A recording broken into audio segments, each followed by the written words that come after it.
Well, hey everybody, how are you all doing? Hope you're having a good evening. Before we get started with our Sunday night live Bible study, kind of a message recap, I'm just going to look at a few things. I'm just going to wait a second and let folks jump on our YouTube channel if they're going to jump on there, and on our Facebook here as well. So we'll just give a few minutes here. If you do have a Bible and if you choose to follow along with us, one of the first scriptures we're going to be in is in Mark chapter 10, so you can jump over there.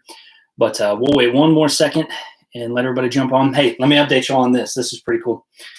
So if you were at our church this morning, before we get into some of the stuff we're going to talk about tonight, we spent a few minutes talking about not settling for cheap imitations and how in seasons of crisis we leave ourselves vulnerable often, and we will settle for things that we're going to end up regretting down the road. And what's interesting is I gave an illustration on like how 2 weeks ago Liz sent me to the grocery store, and at the grocery store I wanted to buy Pop-Tarts, but I bought toaster pastries because I could save like 50 cents, and totally regretted that decision.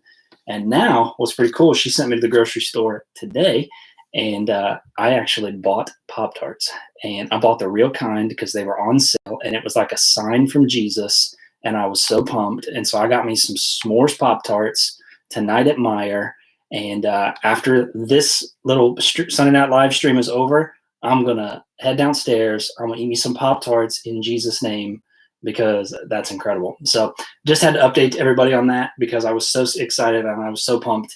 I didn't have to settle for the cheap imitation Pop-Tarts. I bought the name brand Pop-Tarts tonight because they were cheaper than the off-brand. So it's the little things in life that keep me happy, I guess. But hey, we're going to jump right in. So whether you're watching now on YouTube or Facebook, whether you're tuning in later, glad that you could be part of this for a few minutes. I said last week for this Sunday night study that we were going to attempt to be around 15 minutes, and I ended up going like 31. So I'm going to do my best today to actually keep it in that 15 to 20 minute range. No promises, though. I am a Baptist preacher, and so I might screw this up.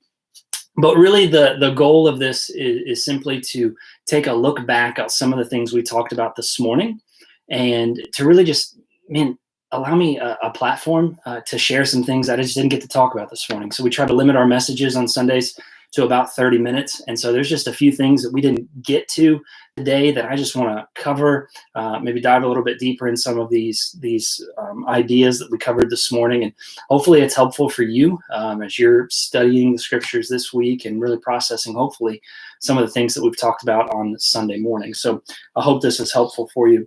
But in our church, we have been walking through Philippians chapter 1.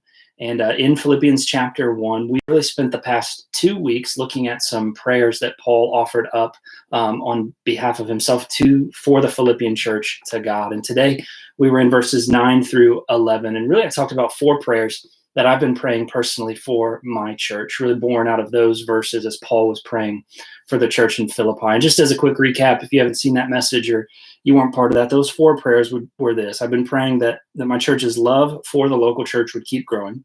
I've been praying that their minds would be enveloped by Jesus. I've been praying that they would maintain their integrity and their testimony. And the last thing I've been praying is that when we exit and come on the other side of this crisis, that people in our church would be closer to Jesus and they would look more like Jesus than they ever have before in the history of their Christian walk.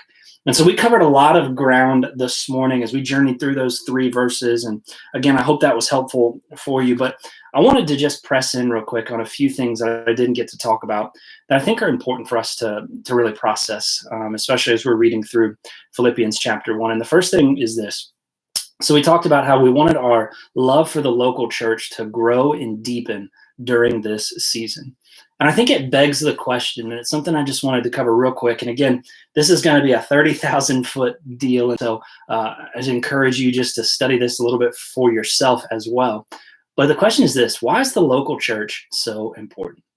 In this season in which we are currently in, I think we're all asking that question in some capacity. Like, why is the local church so important? Because really there's going to be 2 camps that I think most people are dealing with right now.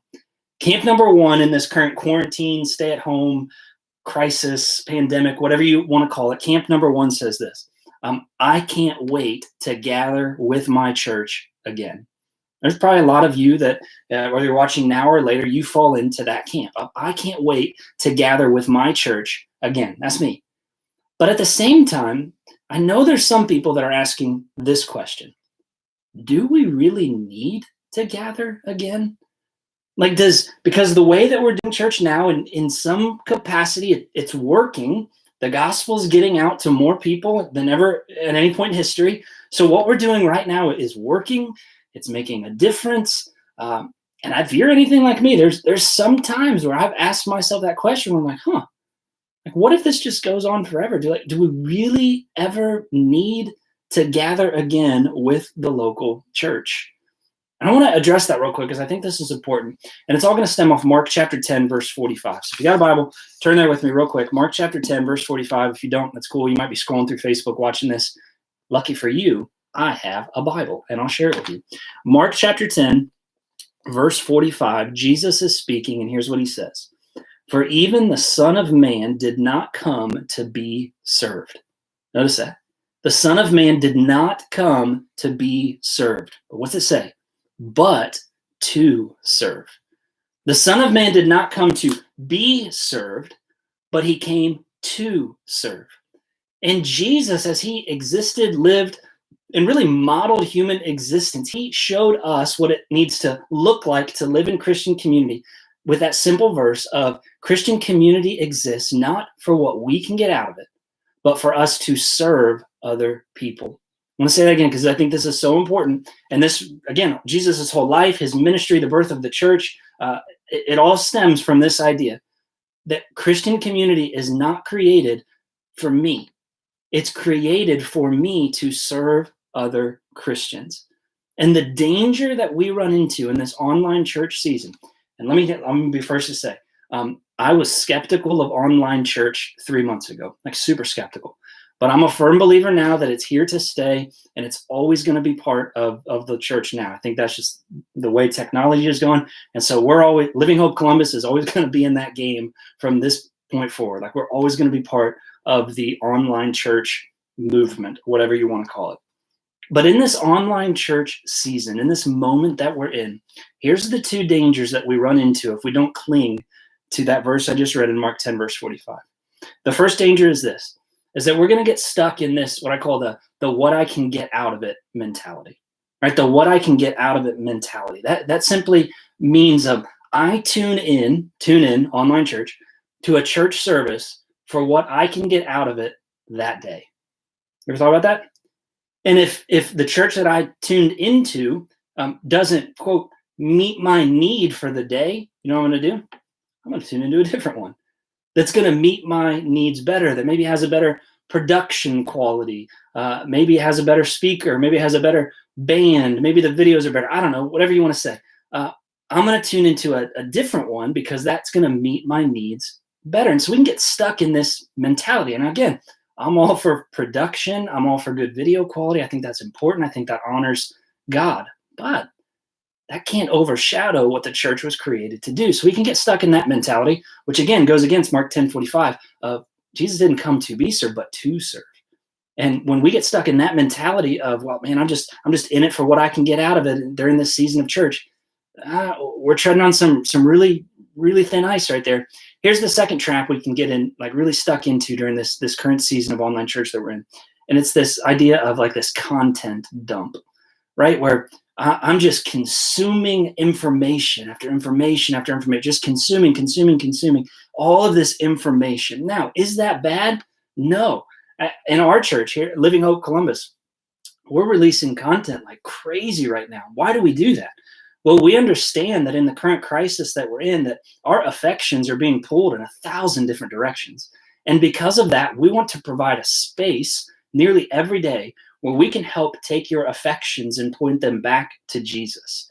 It's why we do things like we're doing tonight. It's why we do Sunday services. It's why we do discipleship groups, worship Wednesdays. I mean, so many different things we have going on. Why do we do that? Because we want to help point your affections back to Jesus. But the church was never created to simply be a place that we go to just consume knowledge all the time. That's part of it because we're learning more about the God who created us.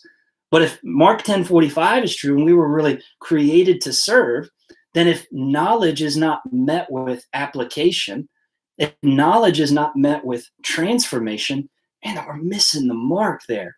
So why is the local church so important? I think the local church is so important because it helps push back against those things in our lives, right? When we have to actually go to a place and when we have to get to interact with people, rub shoulders with other individuals, shake hands, hug, all this kind of stuff that we're eventually going to get back to, it recalibrates our mind that I don't come to the church. I'm not part of a church for me. I'm there for other people. I'm modeling Mark 10:45, where I go to a place I can figure out how I can serve other people because I want to be part of their lives. Here's the second thing I think is important. 1 Corinthians chapter 12. If you want to turn there real quick. 1 Corinthians chapter 12. Why is the local church so important? And again, just a 30,000-foot view on this. Let me just read. Let's read verse 12. For just as the body is one and has many parts, and all parts of that body, though many, are one body, so also is Christ. You could read the entirety of that chapter, and you would see that when you choose to follow Jesus, what happens is Jesus specifically and uniquely and purposefully gifts you to be part of a local church. You have a gift and a purpose that is only going to function properly in the context of a church community. And the illustration that Paul uses is that you're now part of a body. Now, this is such a elementary illustration, but I know I miss this all the time, and I think a lot of Christians do too. In order for a body to function well, it needs to be assembled, doesn't it? Right? If again, man, this is just how my brain works. I love illustrations. Last night I was sleeping, and I think it was like 3:30 in the morning, and I had slept on my arm, and I woke up, and my right arm was totally asleep. I've done this about 100 times before. Seems to be how I always sleep every night. Now, my arm, when I woke up and my arm was completely dead. Like it was just, there was no blood flow to my arm. Circulation was completely gone. This arm was not functioning. And so when I got out of bed in that moment, this arm was just dangling there completely useless. What was happening? This arm wasn't showing up for duty. It was not part of the body in which it was created to be a part of. It wasn't assembling with the rest of the body so that the body known as Aaron Taylor could function well. Part of the thing that Jesus created us to do is be part of a body known as the local church. Now, we're in a season where we're being obedient. Maybe that's not the word to use it. We're being compliant. I don't know the word we're going to use with our governing authorities. They're asking us to do something for the safety of other individuals. So we're doing that. Romans 13, we're living that out right now. All right, that's important. But when this is all over, Jesus ultimately created us to exist in community with other Christians, and the body functions together. So when the body assembles on Sundays, it's like we're showing up for duty, asking ourselves, how can I live Mark 10:45 and serve other people in the context of this body? That's why the local church is so important. Now, is online stuff a good substitute for this season? Absolutely. Absolutely. But it doesn't replace the real thing. Let's go back to my Pop-Tart illustration. It's simply an imitation of what was actually created by Jesus in Matthew 16. Jesus created us to be part of a functioning body. Hey, here's the second thing I've been thinking about this afternoon. The second and third prayer that we talked about at our church this morning was really this idea of protecting our integrity and protecting our testimony during this season. So in Philippians 1, Paul talks about maintaining your purity and being blameless in the sight of people. Maintaining your purity and being blameless are two important things. That's your integrity and your testimony. And if you weren't there this morning, this is such an important truth for you to understand. Your integrity and your testimony will often take a lifetime to build. Don't miss this. They're going to take a lifetime to build, but they can be lost in a moment. We can give up our integrity and our testimony for cheap imitations if we don't guard them in seasons where we're vulnerable. Right? And that's what we're in right now. It's a vulnerable season for so many people. So we got to guard those things and guard ourselves against giving up our integrity and no longer being blameless among other people. We don't want to give people anything to strike against. That's what Paul talks about there in Philippians 1, to strike against us and bring an accusation against our character. We want to avoid that. But the way that we do that, we talk about this, was we have to learn to shape a biblical worldview, right? I have to monitor what I put into myself because ultimately that's going to be what comes out of me. Pastor Joe talked about this a little bit in our Q&A. But what I've been thinking about today was I was thinking about one more verse that we didn't get to talk about this morning that I think is, man, this is so important. And it was Matthew chapter 6, verse 21. I'm going to turn it real quick. Matthew chapter 6, verse 21. And man, I'm sure you've heard this verse 100 times before, but this is so important. I don't want us to miss this. Matthew 6, 21. For where your treasure is, there your heart will be also. You heard that before? Where your treasure is, there your heart will be also. Now, don't miss this. Oftentimes we take that verse and in context, we apply that to our physical earthly treasures, money. People often maybe talk about tithing with that verse, and we've all been down that road before. But I want to take it from a little bit different angle this evening because I think this is important. So where my treasure is, there my heart is. Now, Matthew chapter 12, verse 34. This is important. Flip over a couple pages. Matthew 12, verse 34. Jesus speaking, and here's what he says. He says, from the mouth speaks from the overflow of the heart.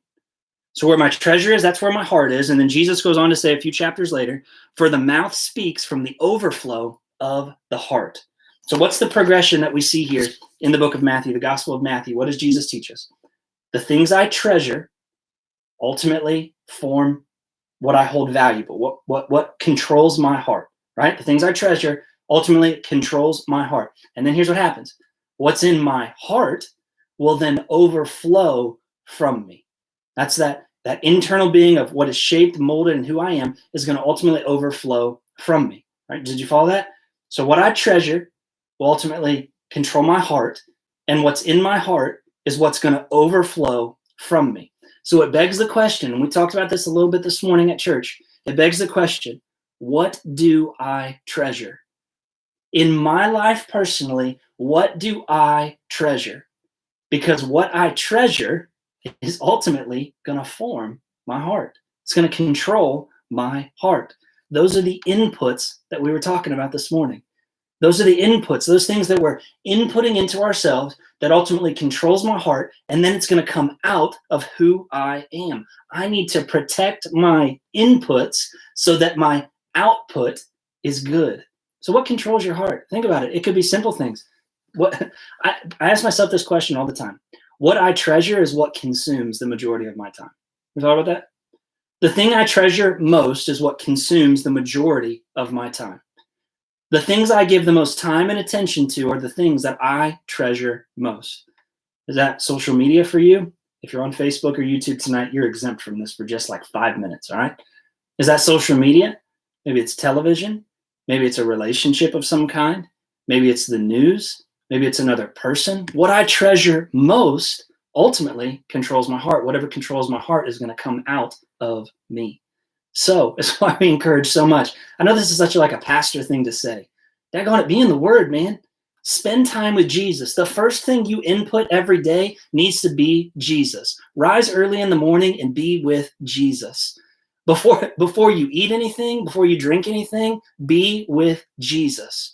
Let Jesus be the first thing that controls your heart, and then meditate on his word throughout the day. Pray without ceasing, 1 Thessalonians, constantly. Why? Because what I treasure is ultimately going to control my heart. And whatever controls my heart is going to overflow from me. I got to protect those inputs, man. I got to be with Jesus. Hey, here's the very last thing, and I'm running a little tight on time, so we're gonna keep this going.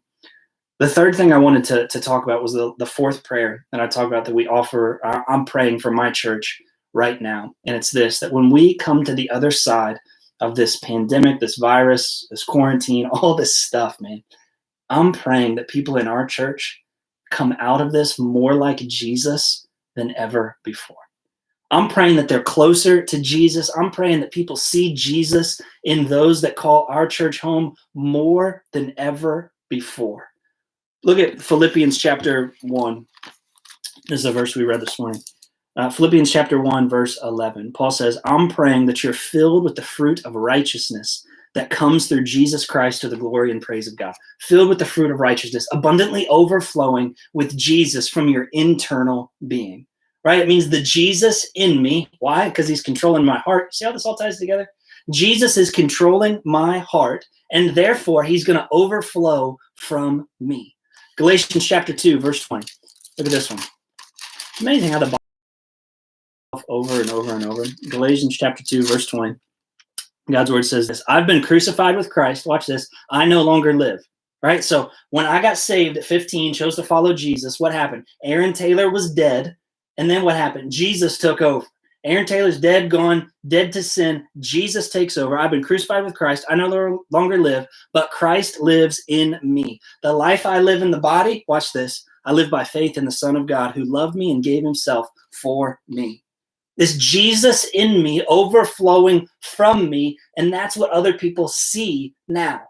Whatever flows from your heart, I'll tell you, it's whatever controls your heart. So if Jesus is controlling your heart, he's going to overflow from you. Think about this too. I heard this illustration. This is not original to me. So if you think it's good, do not attribute this to me because I did not make this up. But think about this. Paul says that you're filled with or abundantly overflowing with the fruit of righteousness, right? That's pretty important right there. Think about fruit. Think about fruit in your life. Let's say that you go out front, you got an apple tree in your front yard, maybe. I don't know, maybe you live in the country somewhere. And you go out to that apple tree and you see apples dangling from that tree, and you walk up to that apple tree, and when you get a little bit close to that tree, all of a sudden you hear this. And you hear like the struggling sound.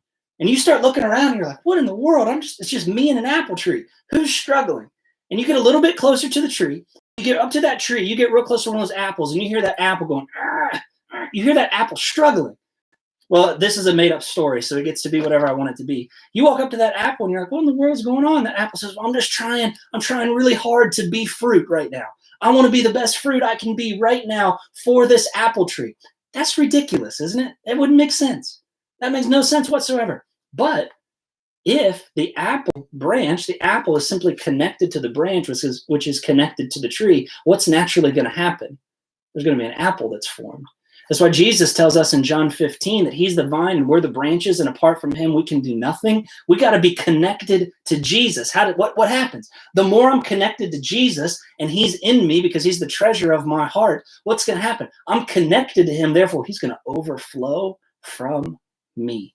It's being connected to Christ, letting him be the treasure of my heart. And it's not this idea of like struggling and straining to be a really good Christian.